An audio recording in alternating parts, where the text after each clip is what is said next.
Welcome to Dr. Jester Reviews, and I'm gonna review the first episode of the second season of La Brea.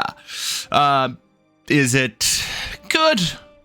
Well, in comparison to the first season, at least they didn't have overtly woke elements on the screen, so there's that. But anyway, I digress. Let's go and talk about it, because it's an episode that everything happened, and yet nothing happened. You're gonna see why, what I mean here. And it feels like a CW episode. And this is from NBC. I thought the production values would be a bit better than CW, but hey, here we are, folks. Right, so here are the recap of the first season episode. Something thereabouts. So fine. The only person that I actually relatively remember the most was him. His acting was actually one of the best in the entire season 1, and her because she's hot. But that's about it. I actually forgot who the fuck was him. Why he has a surname as a first name, don't ask. I'm not. And now, one thing that really bugged me off on the first season is this dude over here. Remember, spoilers. But if you are watching this, it's pretty much a given that you already know about it. So, this little blonde little guy here somehow becomes this guy over here. Do you see a bit of a difference with blonde and unblonde thing? Yeah, I notice it too. I don't think, even if you're blonde as a young and then it becomes a black hair dude, I don't think that works like that. I think you're still gonna hold some blonde stuff. Contradictions. After all, in the first episode, ended up contradicting the third episode of the first season, which the fifth contradicted the rest, and thereabouts. Right. So, sorry, my allergies today are way worse. So we begin with this, I think. Yeah, right. Yeah, I think this is a bad moment to actually stop the footage with the dog's ass on the screen, but that's pretty much how I describe this entire episode. A dog's ass. Right.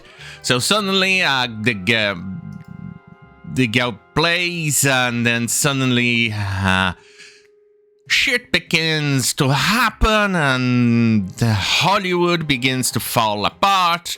Pretty much a good analogy of what is happening. With the girl playing, and the girl starts staring at stuff, but she refuses to move, and then suddenly, like fatal accident? No, I forgot the name of that movie. In which freak accidents kill the protagonist. Feels pretty much like that. Anyway. And then some action scenes, the guy tries to run, and then suddenly, somehow, the girl survives. There. You know, this could have started with somebody dying. Hey, it's, after all, it's California.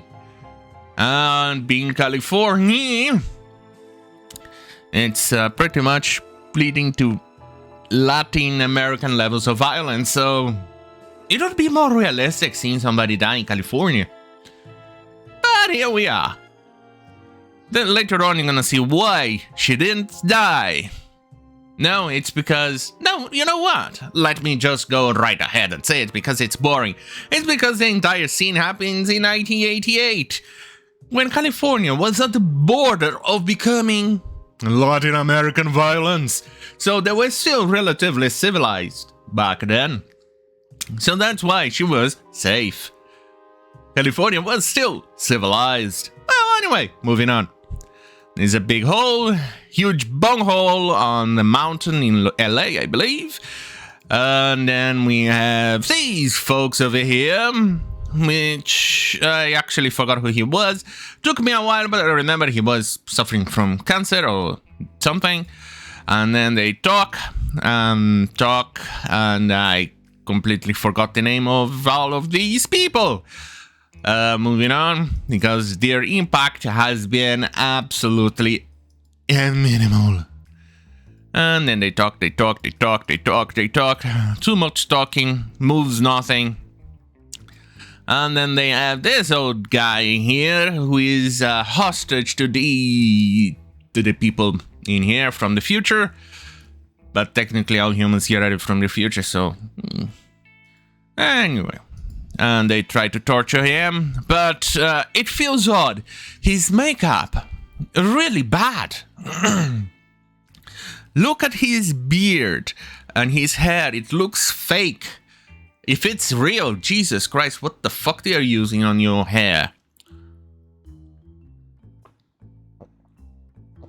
You know, things like this, tiny little things, is what's causing the breakup of immersion, and that's horrible.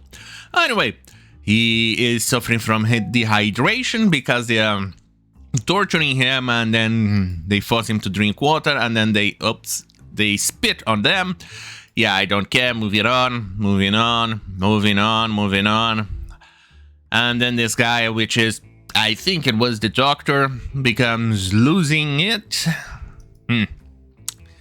And then the finally mowed lawn of the 10,000 BC in there, which is fascinating, suffice to say, because you'll expect this thing to have a big lawn, but there was a scene in here. I don't know if I can actually hit it correctly, but there's a scene in here that you actually see that it was...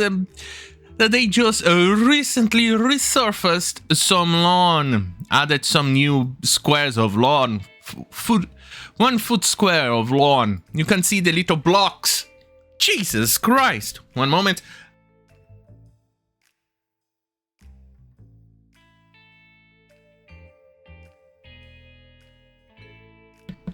Right, we are back.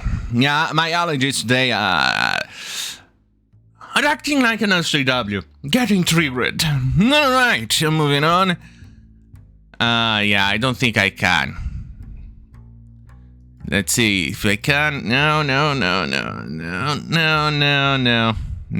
I don't think I can. But there's a part in here you can actually see the little squares of the grass that I mentioned. Anyway, moving on to CW special effects. This one was bad. Really bad. And then moving on. You know, the actress here, herself, she actually lost a leg. But just because you lost a leg does not make you a good actor or actress. She sucks. She is painful when she begins to speak or act. It's just,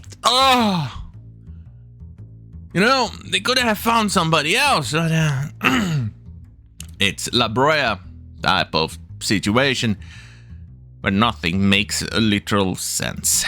Moving on, they talk. You know, this is one of the problems I had in the first season. They go to Seattle, and they go to a sinkhole in there, and go to 10,000 BC, but some reason they decided to jump. No gun, no supplies, with the clothing on their backs, on the, well, pretty much the apex of the Ice Age. Very logical there, buddy. How are you going to feed yourself in here without even a goddamn fucking weapon? Fine, go craft one like this guy over here, but look at the clothing here. It looks like these people barely walked a mile. They look clean and they didn't suffer, and walking from the Ice Age, which I ice sheets and, well, glaciers from the Washington state to California, like, makes no sense. Well, but anyway, moving on. She's way too clean to walk over 1,000 miles, but hey, details. And then more cleanliness. You people should probably not have. Oh yeah, and by the way, he spots a boar. And she keeps on talking. She finally addresses it. No food, no supplies, and they don't even have a compass. Exactly. They couldn't even get that stuff in there. For some absolutely odd reason. Makes total sense, doesn't it? But anyway, moving on. He spots a boar, and then he begins hunting, and then... here it is! One thing that I like to point out, at least I managed to get at the exact fucking screen. You can actually see at the bottom right, in 10,000 BC, that it is a wire fence.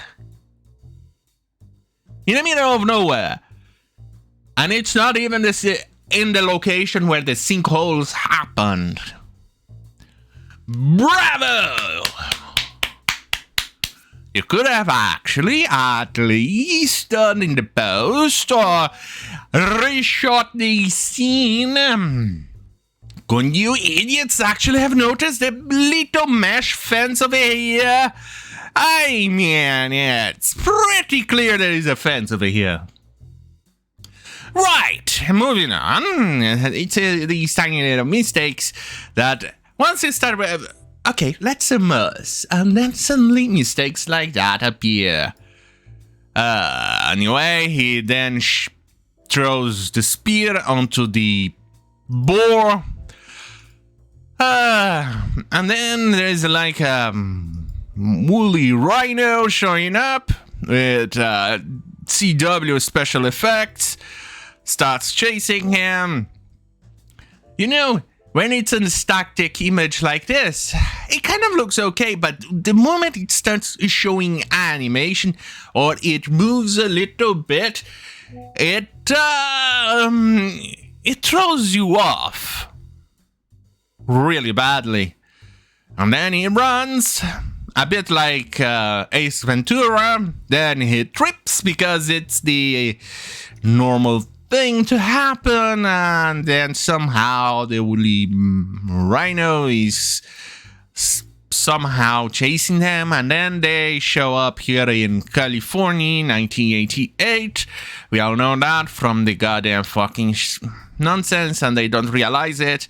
They think it's 1950s because of the car. And then, instead of actually making it more interesting, making it the 50s, they have a bunch of girls passing through, and they drop a tape, and they realize in 1988. And then they get a blonde little guy, which, fuck me, makes no sense. And then they talk and talk and talk and talk, and I completely lose interest. Then he's meditating, this guy, the only good actor in the entire episode. They somehow have all of the supplies, which they didn't have in the first season. And she is recovering from something that I don't even remember anymore. And then they talk, and they stay there because they don't move. They want to go to this glass tower that nobody seems to have noticed before, and it's a contradiction from the first episode, second and third, and thereabouts. Remember the first season in which they go into a plane, and they cannot go through the plane because they have something that starts affecting the sinkhole and the portal to the past. But somehow, somewhere, they don't understand that, but they still could have done all of that with a crystal tower. right there, which requires modern manufacturing. Yes, modern manufacturing. So they understand enough to actually go through that, but they didn't understand on the plane. Yeah, makes total sense, right? Right. So, for some reason, they stayed here for a week, 2 months, don't know. And then they decide to talk and talk and talk and talk, and I completely lost interest. I zoned out, and they begin walking towards the tower, which was closer on the first season, but now not anymore. Total sense. And then they nearly execute the guy. Here is what I'm talking about. Here you can see it's actually a fake beard. It feels really off. For a moment I even thought maybe the guy had a makeup and something, and it feels odd. Alright, moving on, moving on, moving on, moving on, moving on. Don't care, don't give a shit. They still couldn't even flip the bus back together to use it as a proper shelter. This actually was interesting. Made me hungry. Right. Moving on. Moving on. Then they talk and talk and talk. And then they talk with little girl. They don't recall anything else because of something, for some reason of a plot. I don't know, for some reason. They don't have one of those visions anymore that they had in the first season. And then I don't remember anymore what they said. Oh, guys, you are so stunning and brave. Right, moving on, moving on. And then this girl, she notices, after walking 1,000 miles, a cripple, that her... I forgot the name of this thing. Her limb, a prosthetic, there you go, prosthetic, is starting to break. And for some reason, they actually added a very shit special effects in here or something that looks really bad. And she decides to hide it. Why? I don't know. Maybe she's afraid that her father is going to send her back home and she is not going to be able to adventure with him. Right? She's in 10,000 BC and there's no way back. Why are you hiding? Oh god, it's a plot point later on. See, I'm gone.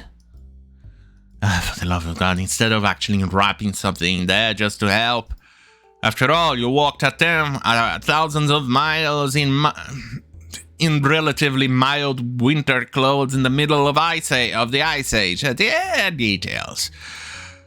Had no gun, no compass, nothing of survival, and you're pretty much the average San Franciscan or LA-ish person. You know, the average Californian who cannot live in the wilds, but details. And then they come to give them food because they're all starving, and these two have a moment, and then she wants Silas back, which is that old guy with the weird makeup. And then moving on, I don't give a shit. And then these two are there because they need to find that other girl. Oh yes. Oh, and they find him who lost his mother. Took me a while to remember what happened. It was a touching moment in the first season, but that's about it. And he made her burial with a burial with rocks. Anyway, they start. And this is the little girl, crippled girl, moving on, and then they... So woolly rhino, and they say the rhino is chasing them. The woolly rhino is chasing them for some reason. Why? No idea. Why? Because they're afraid of being eaten by a woolly rhino, which is a herbivore. Total sense. Right, moving on. Here it is. Hey, I watched this before bed. And this episode happened so little. Happened so much and yet so little. And Moving on. Moving on, and then they go and climb. It's pretty much self-explanatory, and they see a bunch of people which they saw in the first season, but somehow they actually forgot about it. But don't worry, I understand. I actually even forgot who they were also in the first season, even though they also saw it. I saw it too, but I also forgot too. Oh, anyway, moving on, and they're starving, and they see a house. But don't worry, this is California. In the 80s, when everything is safe. Today, well, they'll be behind, probably, no, not yet. Give it a decade or 2 decades, and then you're gonna have Latin America type of safety situation. Where you erect big concrete walls with electric fencing, and you put a big badass, ugly iron or aluminium fence all over your windows. This one, they're already showing the pattern, but they actually then, for plot holes, they actually forgot one door open. So they start raiding the pantry, and then he eats cold pizza, which is actually better than the pizza from my shit all over country. Fruit Loops, moving on. And then they... oh yeah, in this scene here, they see these guys, which they were familiar with, but they suddenly forgot about it. And this guy over here, Lucas, is acting like a woman, completely and totally irrational. And he wants to save the girl who is a prisoner of those, looks like slavers. But hey, I don't know. Details. Why? No idea. Instead of waiting for reinforcements, tagging them, waiting for an opening or something like that. No, she wants to act like a lady. And he goes after them. And they only have one handgun. Yeah, complete sense. Right. And obviously, one of us should go back to the clearing and ask for help. Yes. But don't worry, the guy here who should be saying that is acting like a woman. And then he goes and tries to rescue her, which he fails. And then requires the help of the surname Latino guy who comes to save the day. And then the gun, but he throws, and suddenly he does a matrix, as you can see here. And he falls while shooting the shoulder of the other guy, and she gets captured because some reason. And don't give a shit. And then moving on. Then he makes a very good point in here. They're watching off, and then they say, why aren't there more shows about talking puppets? Or more shows that are good shows? This is literally the best thing I've ever seen. Yes. In comparison to the shit we have been watching lately, watching all from the 80s is actually literally the best thing we'll ever see. Have you seen the show that you're starring in? The story, overall arcing story, is good. But for some absolute woke reason, you people decided to ruin the entire story. Yeah. But at least in the first season, in the first episode of the second season, the wokeness has been minimal. Right. Moving on. Jesus Christ. These people really have no self-awareness. Right, moving on. Maybe this moment in here, maybe this moment is one moment that they thought, hey, maybe we are developing self-awareness. Oh, well, never mind. This requires work, and I cannot do work. And then moving on. I don't give a shit. Moving on. Then they talk. The girl gets triggered over something he said about mushrooms, which I don't give a shit. They were a couple before, but then now they are not anymore. It makes no sense. And then moving on. Then they start to see the tiny little woolly rhino with the CW special effects. Why does it look like? It's an NBC. Anyway. And then she sees and wants to touch it because, you know, California, living in this for probably months since Seattle, walking thousands of miles in pristine clothing, even though it's the only clothing they actually had since they went through the hole. And she has not learned a single thing not to touch the wild animals. Details, because this egg was written by Californians. Californians think, oh, wild animals are little fluffy things. After all, they are the ones who are responsible for the, well, for the wild hogs problem that California has, because they don't allow farmers to shoot at them anymore. But anyway. Moving on, and then you have this and this and that, and then they find a mommy and daddy.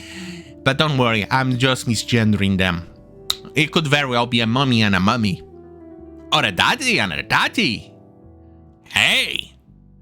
Gender is all fluid, even in 10,000 BC, right? Well, moving on. They see it, and then the daddy here gets triggered.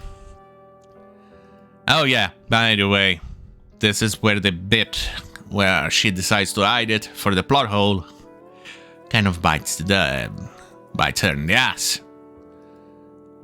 Suddenly, she cannot walk anymore, even though the thing is mostly intact, and she falls, and then there's another woolly rhino coming after them, and then they have a small little self-awareness moment here about inflation. But anyway, moving on. But they are pretty much still clothing-wise. They pretty much kind of fits the decade. Anyway. Oh, by the way, they left the fridge open in that other part. Hey, at least back then in California, they didn't have brownouts, did they? Brownouts like today. Well, how far California has fallen. Sinkhole swallows Hollywood. Yep, that's pretty much what is happening to Hollywood lately. Right, anyway, moving on. Oh yeah, they are in a river waiting. She can barely walk because a trap got her leg. They mentioned this in the flashback. And then she's captured. Oh no, moving on. I do have to question, why is there horses in 10,000 BC in America? I would expect that to be present in the Arabian Peninsula and Europe, but not in America. Details. Maybe they transported these things in a portal? I don't know. Let's assume they did, because it makes a little sense. Right, moving on. And this is it. This is interesting. Here you can see there is a little circle which you will press to open a portal down under to get inside the tower. Because after all, it needs to have a hidden entrance so the locals do not see that there is a hidden base over here. Not like the crystal tower made of glass, very tall in the middle of 10,000 BC wouldn't call any attention by itself, but yeah, details. Not like this is a man-made structure, right? Right? Right. Then she smugly opens the damn thing, and the thing disappears like a bad CW special effects, and then they go through. Remember, it's a hidden little structure.